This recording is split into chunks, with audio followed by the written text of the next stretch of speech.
भानपुर गांव में एक मेहनती किसान रमेश रहता था, जिसके पास दो बैल भी थी। वो सारा दिन अपने बैलों के साथ खेतों में काम करता रहता था।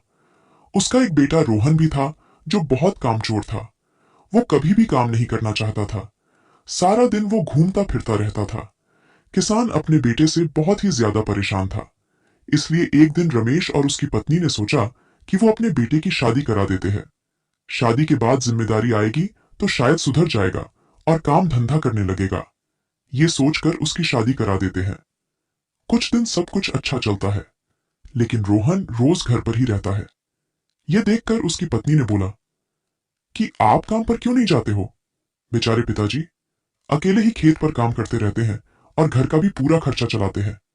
अब उनकी उम्र भी काफी हो चुकी है, इसलिए आप अब काम पर जाओ। ये कहकर रोहन की पत्नी खाना बनाने लगती है। कुछ दिन ऐसे ही गुजर जाते हैं, लेकिन रोहन अभी भी कोई भी काम नहीं करता।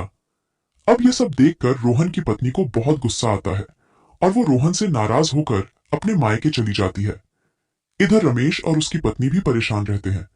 आखिर इस तरह घर से बहू का जाना उन्हें अच्छा नहीं लग रहा था।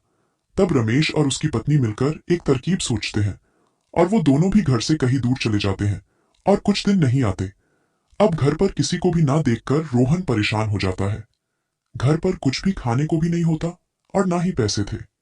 अब 2-4 दिन तक तो इधर उधर से काम चल गया, लेकिन अब रोहन का गुजारा नहीं हो रहा था। तब उसने मजबूरी में आकर खेत में काम करना शुरू किया और जब खेतों से पैसे कमाया, तब जाकर उसे एहसास हुआ कि उसके पिताजी कितनी मेहनत करते थे। तभी उसे रोना आ गया। उसी बीच रोहन के पिताजी और माँ दोनों आ जाते हैं और उसकी पत्नी भी आ जाती है। और फिर वो लोग रोहन को बताते हैं कि वो लोग उसे सुधारने के लिए ये सब किए। इसके बाद वो लोग खुशी खुशी रहने लगे।